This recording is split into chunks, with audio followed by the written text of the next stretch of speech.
అందరికీ నమస్కారము. ప్రొద్దుటూరు స్పెషల్‌కి స్వాగతం. ఈరోజు మసాలా దోసతో మీ ముందుకొచ్చాను. ముందుగా ఆయిల్ తీసుకొని, ఆవాలు, జీలకర్ర వేసుకొని, సన్నగా పొడుగ్గా తరుక్కున్న ఆనియన్ ముక్కలనైతే వేసుకుంటున్నాను.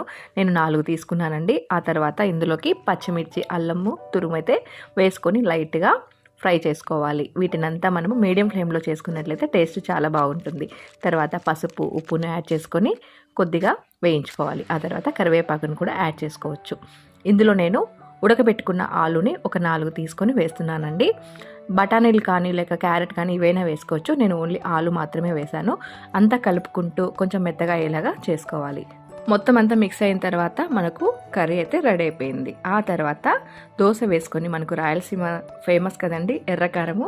సో ఈ ఎర్రకారంని బాగా పట్టించుకొని పప్పుల పొడి చల్లుకొని ఈ మసాలా వేసుకొని తింటుంటే అబ్బా సూపర్గా ఉంటుందండి టేస్ట్. మీరు కూడా తప్పకుండా ట్రై చేయండి. ఈ వీడియో నచ్చితే లైక్ చేయండి, షేర్ చేయండి, అలాగే సబ్స్క్రైబ్ చేసుకోండి. Thank you for watching.